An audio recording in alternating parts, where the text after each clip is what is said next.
Whether it's extreme wildfires out west, record-breaking flooding in the Northeast, we are reminded time and again of the real-life effects of climate change. Just last month, the Department of Defense released its climate risk analysis, an eye-opening report in which the department summarized that, quote, extreme weather conditions caused by climate change are exacerbating existing risks and creating new security challenges for U.S. interests. So let's bring in now from the Pentagon, the U.S. Deputy Secretary of Defense, Dr. Kathleen Hicks. Dr. Hicks, good to have you here, and make the connection for us. Record flooding we see somewhere on the East Coast, extreme heat emergency out on the West Coast. How does that translate to a national security risk for the U.S.? Sure. Well, first, thank you and good afternoon, TJ. It's great to be with you. We see significant connections between a changing climate and national security risk. This isn't new for the Defense Department or the security community. In fact, it's back in 2008 that we first heard the siren call, the clarion call, that there are national security concerns from climate change. And we see that everywhere. We see that in terms of fire and drought affecting our installations. We see rising sea levels affecting our basing and foreign nations that we look to help secure. We also see it in a melting ice cap in the Arctic, opening up geostrategic competition there.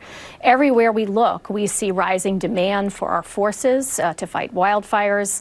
We see migrants who are moving across national borders because of concerns around their ability to grow crops and on other effects of drought and climate-related implications to our resource base. So everywhere we look, we're seeing implications from climate. And we as the national security community have to be taking that into account. And now it sounds like it's affecting your ability to do your job, but you mentioned something there, it could lead to competition between nations. Can you expound on that for a moment to how climate change could end up in tensions between and maybe even conflicts between nations?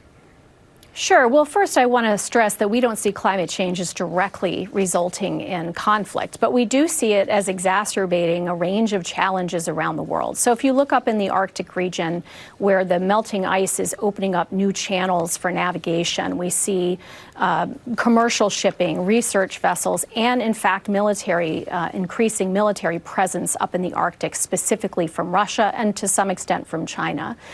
So for the United States, we have to look at how those interactions, commercial vessels alongside militaries, can end up leading to miscalculations, making sure we can secure the freedom of navigation there for the global economy alongside our allies and partners. What we really look for is where that could lead to miscalculations from the Russians and the Chinese or others that could lead to conflict.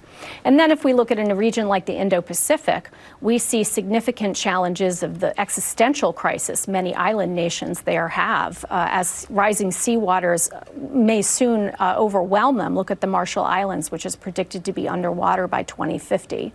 There we can see real challenges around how the United States and China and other regional powers make sure we can ensure stability over the long term and again not have miscalculations driven in part by climate or by resource competitions that climate drives lead to actual armed conflict.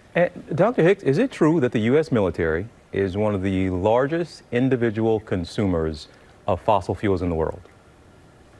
That is true. We have a massive fleet of think from our airplanes to our maritime vessels, our naval vessels, and of course our terrestrial fleets. Think of our tanks, and our trucks and cars, et cetera. We are the largest consumer in the federal sector, and we have a big part to play in making sure we can mitigate the effects of climate change through our own reduction of emissions. So our military is one of the largest polluters in the world. So I guess, Dr. Hicks, what is the plan and what are the targets now to not just talk about it, but contribute in a significant and statistical way, a measurable way, to cut the U.S. military's carbon footprint? Well, let's start with some of the nearest term things that we're doing. We're going to move to an electrified system in which, for example, our non-tactical vehicles, think of the cars and trucks that we drive around our bases, that we move between installations on. We're going to switch that over largely to all electric. To do that, we have to have that infrastructure on our installations for charging stations, but also electric grids that are resilient. And that pays off in bigger ways by making them resilient to man-made or weather-related effects. So that's where we'll start. We have the second largest vehicle fleet, non-tactical vehicle fleet in the U.S. federal government next to the Postal Service, so that will make a big difference right away. Some of the other areas we have to look at, though, are on our operational energy side. That's about the fuel we consume. Again, that's in our aircraft, primarily our aircraft and our surface fleet vessels. So switching those over to hybridized and eventually electrified approaches has a lot of tactical warfighting advantages for us. Those are quieter systems. We can go longer. We can cut fuel lines in doing that, and fuel lines are always a challenge in terms of times of conflict, and even when we're just executing day-to-day missions, making sure we can get the fuel we need is a major and expensive challenge. So as we look to electrify that fleet of all our operational energy, as we look at alternative fuels and other approaches that could reduce our carbon footprint, this also is directly aligned to our warfighting mission by making sure we can deliver value to those warfighters who are downrange in a more efficient way, but also far more effective way. Well, Dr. Hicks, Deputy Secretary of Defense, it is good to have you here on the program. Certainly hope to see you down the road. Fantastic. Thanks very much. Well, hey there, GMA fans. Robin Roberts here. Thanks for checking out our YouTube channel. Lots of great stuff here. So go on, click the subscribe button right over here to get more of awesome videos and content from GMA every day, anytime. We thank you for watching, and we'll see you in the morning on GMA.